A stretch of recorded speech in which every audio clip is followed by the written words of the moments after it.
ആരോഗ്യരംഗത്ത് കേരളം നമ്പർ 1 എന്ന് അവകാശപ്പെടുമ്പോഴും ഈ ഒരു അവകാശവാദത്തിൽ പങ്കുചേരാൻ കഴിയാതെ സാധാരണപ്പെട്ട ജനങ്ങൾ നോക്കുകുത്തികളായി നിൽക്കുന്ന സാഹചര്യമാണ് നിലവിൽ കേരളത്തിലുള്ളത്. കേരളത്തിലെ പ്രമുഖ മെഡിക്കൽ സ്ഥാപനങ്ങളിൽ തന്നെ ആക്ഷേപങ്ങൾ ഉയരുകയാണ്. ജീവൻ രക്ഷിക്കേണ്ട ആശുപത്രികൾ പലപ്പോഴും ജീവന് തന്നെ ഭീഷണിയാവുന്ന സാഹചര്യമാണ് നിലവിൽ ഉള്ളത്. ആദ്യം തന്നെ തിരുവനന്തപുരം മെഡിക്കൽ കോളേജിൽ വേണു എന്ന യുവാവിന് ഉണ്ടായ ദാരുണമായ സംഭവം നമ്മളേവരും അറിഞ്ഞിട്ടുണ്ടായിരിക്കും. ആ കേസിൽ നിന്ന് തന്നെ തുടങ്ങി 2025 കേരളം ആരോഗ്യരംഗത്ത് കൈവരിച്ച മുന്നേറ്റങ്ങളെ പറ്റി നമുക്കിന്ന് ചർച്ച ചെയ്യാം. Hello friends, it's me Manasa and you are watching my channel creative. വേണുവിന്റെ കേസിൽ തന്നെ തുടങ്ങിയാൽ എമർജൻസി ആൻജിയോപ്ലാസ്റ്റി ചെയ്യാൻ വേണ്ടി കൊല്ലത്ത് നിന്ന് റഫർ ചെയ്ത് വിട്ടതാണ് മെഡിക്കൽ കോളേജിലേക്ക്. 5 ദിവസത്തോളമാണ് രോഗി നരകയാതന അനുഭവിച്ച് പ്രാകൃതമായ ചികിത്സ, അതായത് തറയിൽ കിടത്തിയുള്ള ചികിത്സ ലഭിച്ചത്. ഇത്രയും എമർജൻസി ആയിട്ട് റഫർ ചെയ്ത് വിട്ട ഒരു രോഗിയെ എങ്ങനെയാണ് ട്രീറ്റ് ചെയ്തത്? പക്ഷേ ഇതിൽ ആരെയാണ് നമുക്ക് പഴിക്കാൻ കഴിയുക? ഡോക്ടറിനെയാണോ പഴിക്കാൻ കഴിയുക? ഹോസ്പിറ്റലിനെയാണോ? നമ്മുടെ സിസ്റ്റത്തെയാണോ? നമ്മുടെ അഡ്മിനിസ്ട്രേഷനെയാണോ? ലോയാണോ? നമ്മൾ ആരെയാണ് ഇവിടെ പഴിക്കാൻ സാധിക്കുക? ശരി, എന്തായാലും പ്രാഥമികമായ അന്വേഷണം നടക്കട്ടെ. തേച്ചു വെളുപ്പിക്കാൻ 2 ഭാഗത്തു നിന്നും പറയുന്നുണ്ട്. ഒന്നാമതായി മെഡിക്കൽ കോളേജിന്റെ ഭാഗത്തു നിന്നാണെന്നുണ്ടെങ്കിൽ ഡോക്ടർ പറയുന്നത് എമർജൻസി ആൻജിയോപ്ലാസ്റ്റി ചെയ്യാനായിട്ടുള്ള സാഹചര്യമായിരുന്നില്ല, രോഗിയുടെ കണ്ടീഷൻ വളരെ മോശമായിരുന്നു എന്ന് അദ്ദേഹം പറയുന്നുണ്ട്. അതിൽ ക്രിയാറ്റിൻ ലെവൽ കൂടിയതായി, അനിയന്ത്രിതമായി കൂടിയൊരു സാഹചര്യമാണ് ചൂണ്ടിക്കാട്ടിയത്. എന്നാൽ റിപ്പോർട്ടുകൾ ഈ ഒരു അവകാശവാദം പൂർണ്ണമായും തള്ളുകയാണ് ചെയ്യുന്നത്. അന്വേഷണം അതിന്റെ വഴിക്ക് തന്നെ നടക്കട്ടെ. എന്നിരുന്നാലും എമർജൻസി ആയിട്ടുള്ളൊരു കേസാണ്, സ്പെഷ്യൽ കെയർ ആവശ്യമുള്ളൊരു കേസാണെന്ന് ഡോക്ടർ തന്നെ സമ്മതിക്കുന്നു. ഇത്രയും അറ്റ്മോസ്റ്റ് കെയർ കൊടുക്കേണ്ട കേസുകൾ തറയിൽ കിടത്തി ഓക്സിജൻ മാസ്ക് ഇട്ട് പരിശോധിക്കേണ്ട അവസ്ഥയാണ്.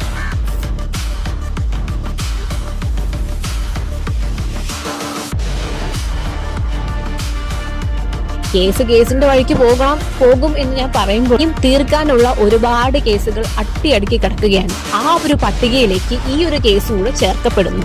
ഇനി ആർക്ക് നീതി കിട്ടുമെന്നത് കാത്തിരുന്ന് കാണേണ്ട കാര്യം തന്നെയാണ്. ഇനി വേണുവിന് നീതി കിട്ടിയാൽ പോലും അത് കാണാൻ നമ്മൾ ഉണ്ടാവുമോ എന്നുള്ളത് പോലും സംശയമാണ്. കാര്യം ഇത്രയേറെ സംഭവങ്ങൾ ഉണ്ടായിട്ടും ഒരു കുലുക്കവും ഒരു മാറ്റവും ഇല്ലാത്ത സാഹചര്യമാണ് ഇപ്പോൾ. ഞങ്ങൾ തിരുവനന്തപുരം മെഡിക്കൽ കോളേജിൽ പോയാലും അതേ അവസ്ഥ തന്നെയാണ് തുടരുന്നത്. സിസ്റ്റത്തിന് പ്രത്യേകിച്ച് മാറ്റമൊന്നും നിലവിലില്ല. ആ ഒരു സാഹചര്യത്തിൽ നമ്മൾ ജീവനോടെ ഉണ്ടാകുമോ എന്നുള്ളത് സംശയിക്കേണ്ട കാര്യം തന്നെയാണ്. ഇനി 2025 മറ്റ് കേസുകളിലേക്ക് പോകാം. ആദ്യം തന്നെ കേരളം ആരോഗ്യരംഗത്ത് കൈവരിച്ച നമ്പർ 1 പുരോഗതി എന്നാൽ ഏറ്റവും കൂടുതൽ ഡെങ്കിപ്പനി മരണം റിപ്പോർട്ട് ചെയ്ത് രാജ്യത്തെ നമ്പർ 1 പട്ടികയിൽ ഇടം പിടിക്കുകയാണ് ആദ്യം തന്നെ ചെയ്തിരിക്കുന്നത്. മെഡിക്കൽ കോളേജിലേക്ക് പോകും. ഇനി കോട്ടയം മെഡിക്കൽ കോളേജിൽ 57 വയസ്സുകാരിയായ ഒരു വയോധിക ഗർഭാശയ ശസ്ത്രക്രിയയെ തുടർന്ന് മരണപ്പെടുകയാണ് ഉണ്ടായത്. അതിന് കാരണം എന്ന് പറഞ്ഞാൽ ഹോസ്പിറ്റലിന്റെ അനാസ്ഥ മൂലം ശസ്ത്രക്രിയക്കിടയിൽ കുടലിനൊരു ക്ഷതമേറ്റു.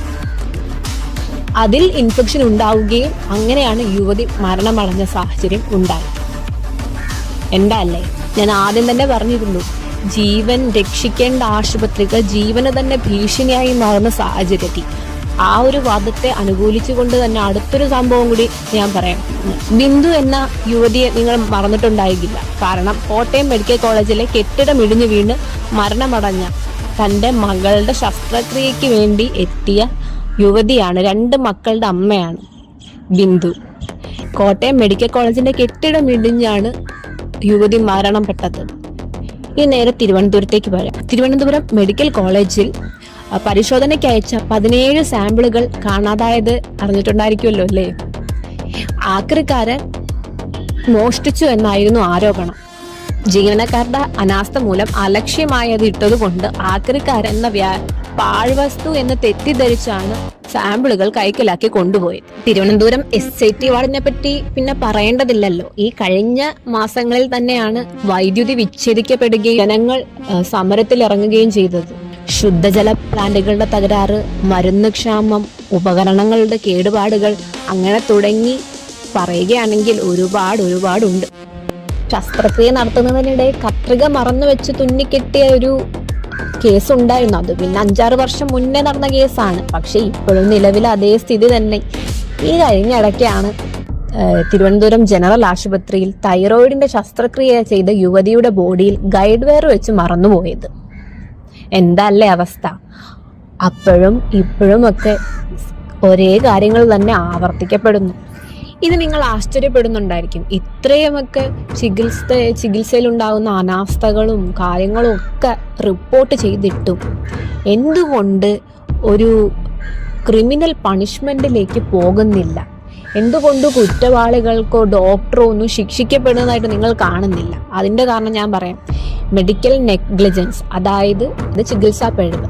ഇത്തരത്തിലുള്ള കേസുകൾക്കൊരു പ്രത്യേകതയുണ്ട്. ഏറ്റവും പ്രയാസവും ശിക്ഷ വാങ്ങിച്ചു കൊടുക്കാൻ ഏറ്റവും കഷ്ടവുമായിട്ടുള്ള കേസുകളാണ് ഈ മെഡിക്കൽ നെഗ്ലിജൻസ് കേസുകൾ.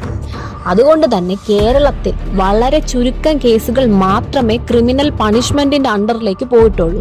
കൂടുതലും കോമ്പൻസേഷൻ കൊടുത്ത് ഒത്തുതീർപ്പാക്കുന്ന സാഹചര്യമാണ് കേരളത്തിലുള്ളത്. അതുകൊണ്ടാണ് നിങ്ങൾ അധികവും ഡോക്ടർമാരെ പണിഷ് ചെയ്യുന്നതായിട്ടോ അല്ലെങ്കിൽ ഹോസ്പിറ്റലുകൾ പൂട്ടുന്നതായിട്ടോ ഉള്ള കാര്യങ്ങൾ നിങ്ങൾ കണ്ടുവരാം. മരണക്കിടക്കയിൽ വേണു പറഞ്ഞൊരു സന്ദേശമുണ്ട്. മരണക്കിടക്കയിൽ പോലും നരകയാതന അനുഭവിച്ച് മരിക്കുന്ന ഒരവസ്ഥ.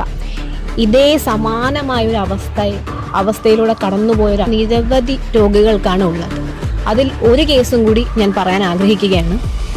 17ഉം 19ഉം വയസ്സുള്ള 2 സഹോദരിമാർ മഞ്ഞപ്പിത്തം ബാധിച്ച് മരിക്കുകയുണ്ടായി. തിരുവനന്തപുരം മെഡിക്കൽ കോളേജിൽ ചികിത്സയ്ക്കായി എത്തുകയും എന്നാൽ മരണമടഞ്ഞൊരു സാഹചര്യമാണ്. അതിൽ ആ കുട്ടികളുടെ പിതാവ് പൊട്ടിക്കരഞ്ഞുകൊണ്ട് പറയുന്നുണ്ട്, അവർക്ക് രക്ഷപ്പെടുത്തായിരുന്നു, ഒരുപാട് രക്ഷപ്പെടുത്താൻ. 2 ദിവസം എന്ന് പറഞ്ഞ 2 ദിവസം ഇവർ വന്ന് അന്വേഷിച്ചില്ല, നോക്കിയില്ല. ഈ 2 ദിവസം ആ പായ്ക്കകത്ത് കിടന്ന് ഛർദിക്കുവാണ്. ഇത്രയും ഹീനമായി എന്നോട് ചെയ്യാൻ ഞാൻ എന്തോ തെറ്റ് ചെയ്ത്. അതായത് അവസാന നാളുകളിൽ പോലും തറയിൽ പാവിരിച്ച് ഛർദിച്ച് കിടന്ന 2 ദിവസത്തോളം തൻ്റെ മക്കളെ നോക്കാൻ ആരുമില്ലായിരുന്നു എന്നുള്ള ആ ഒരു കാര്യം. മരണക്കിടക്ക പോലും സുഖമായി മരിക്കാൻ സാധിക്കുന്നില്ല. നരകിച്ച് മരിക്കുന്ന ഒരവസ്ഥയും ശാപമേറ്റ് മരിക്കുന്ന ഒരവസ്ഥയും ഒരു രോഗികൾക്കും ഉണ്ടാകരുത്. അതുകൊണ്ട് തന്നെ തൻ്റെ 3ാമത്തെ കുട്ടി 12 വയസ്സുള്ള ഇളയ സഹോദരനെ കിംസ് ഹോസ്പിറ്റലിലേക്ക്, ഒരു കൂലിപ്പണിക്കാരനായ അദ്ദേഹം തങ്ങൾക്ക് താങ്ങാവുന്നതിലും അധികമാണ് കിംസിലേക്ക് ഭീമമായ തുക, എന്നിട്ട് കിംസ് ഹോസ്പിറ്റലിലേക്ക് ചികിത്സ തേടുന്ന ഒരു സാഹചര്യമുണ്ട്. ഇവിടെയാണ് കേരളം ലജ്ജിച്ച് തല താഴ്ത്തേണ്ടത്. ഒരു സാധാരണപ്പെട്ട മനുഷ്യന് ചികിത്സ ലഭിക്കാത്ത നെട്ടോട്ടം ഓടുന്ന ഒരവസ്ഥ. ഇത്തരത്തിലുള്ള ദുരനുഭവങ്ങളെ ചൂണ്ടിക്കാട്ടിക്കൊണ്ട് 4 മാസം മുന്നേ മെഡിക്കൽ കോളേജിലെ ഡോക്ടറായ ഡോക്ടർ ഹാരിസ് മീഡിയയ്ക്ക് മുന്നിൽ തന്നെ വന്ന് പറയുകയുണ്ടായി, ഉപകരണങ്ങളില്ലാതെ ശസ്ത്രക്രിയ മുടങ്ങിപ്പോകുന്ന അവസ്ഥയെ പറ്റിയും തിങ്ങി നിറഞ്ഞു കിടക്കുന്ന വാർഡിന്റെ അവസ്ഥയെ പറ്റിയുമെല്ലാം മീഡിയയുടെ മുന്നിൽ ഡോക്ടർ ഹാരിസ് പറഞ്ഞിരുന്നു. അതിനെ അനുകൂലിച്ചും പ്രതികൂലിച്ചും ഒട്ടനവധി പേർ മുന്നോട്ട് വരികയുണ്ടായി. പക്ഷേ എന്തെന്നാലും ബിലാല് പഴയ ബിലാല് എന്ന് പറയുന്ന പോലെ തന്നെ ഇപ്പോഴും ഒന്നിനും ഒരു മാറ്റവും ഉണ്ടായിട്ടില്ല. 4 മാസം മുന്നേ പറഞ്ഞിട്ടുള്ള അവസ്ഥ എന്താണോ അതേ അവസ്ഥ തന്നെയാണ് ഇപ്പോഴും തുടർന്നുകൊണ്ടിരിക്കുന്നത്. ഇനി മറുഭാഗത്ത് ഏറ്റവും മികച്ച ചികിത്സ നൽകാൻ കേരളത്തിന് കഴിയും എന്നൊരു വാദം പറയുമ്പോഴും ഞാൻ അടിവരയിട്ട് പറയാം, എല്ലാ ജനങ്ങൾക്കും ഒരുപോലെ അത് ലഭിക്കുന്നില്ല എന്നത് വാസ്തവത്തിലുള്ള കാര്യം തന്നെ. ഓരോ ജീവനെയും വെച്ച് ഹോസ്പിറ്റലുകൾ അമ്മാനമാടുകയാണ്. ഇപ്പോൾ വേണുവിന്റെ കേസിൽ തന്നെ കൊല്ലത്ത് നിന്നും തിരുവനന്തപുരം വരെ യാത്ര ചെയ്യേണ്ടതായിട്ട് വന്നു. പ്രൈവറ്റ് ഹോസ്പിറ്റൽ, സർക്കാർ ഹോസ്പിറ്റലുകളൊക്കെ ഉണ്ടായിട്ടും എന്തുകൊണ്ട് ഒരു സാധാരണപ്പെട്ട ജനങ്ങൾ ഓരോ ഹോസ്പിറ്റലുകൾ തോറും കയറി ഇറങ്ങേണ്ട അവസ്ഥ വരുന്നത്? അവിടെ ചികിത്സിക്കുന്ന ഡോക്ടർക്ക് അത് ചികിത്സിച്ച് ഭേദമാക്കാനുള്ള കഴിവില്ലാഞ്ഞിട്ടോ, അതോ ആ ഹോസ്പിറ്റലുകളിൽ വേണ്ട ഇൻഫ്രാസ്ട്രക്ചറോ ഉപകരണങ്ങളോ ഇല്ലാഞ്ഞിട്ടോ, അതോ ഈ ഹോസ്പിറ്റലുകൾ പറയുന്ന ഭീമമായ തുക കെട്ടിവയ്ക്കാൻ സാധാരണപ്പെട്ട ജനങ്ങൾക്ക് കഴിയാഞ്ഞിട്ടോ? ഇതിലേത് കാരണം കൊണ്ടാണ് ഒരു രോഗിക്ക് ചികിത്സ നിഷേധിക്കപ്പെടുന്നത്? ആ കാരണം മനസ്സിലാക്കുകയും ഇത് സോൾവ് ചെയ്യാനുമാണ് ഇപ്പോൾ നമ്മൾ ശ്രമിക്കേണ്ടത്. നാടുനീളെ ഹോസ്പിറ്റലുകൾ പണിഞ്ഞിട്ട് കാര്യമില്ല.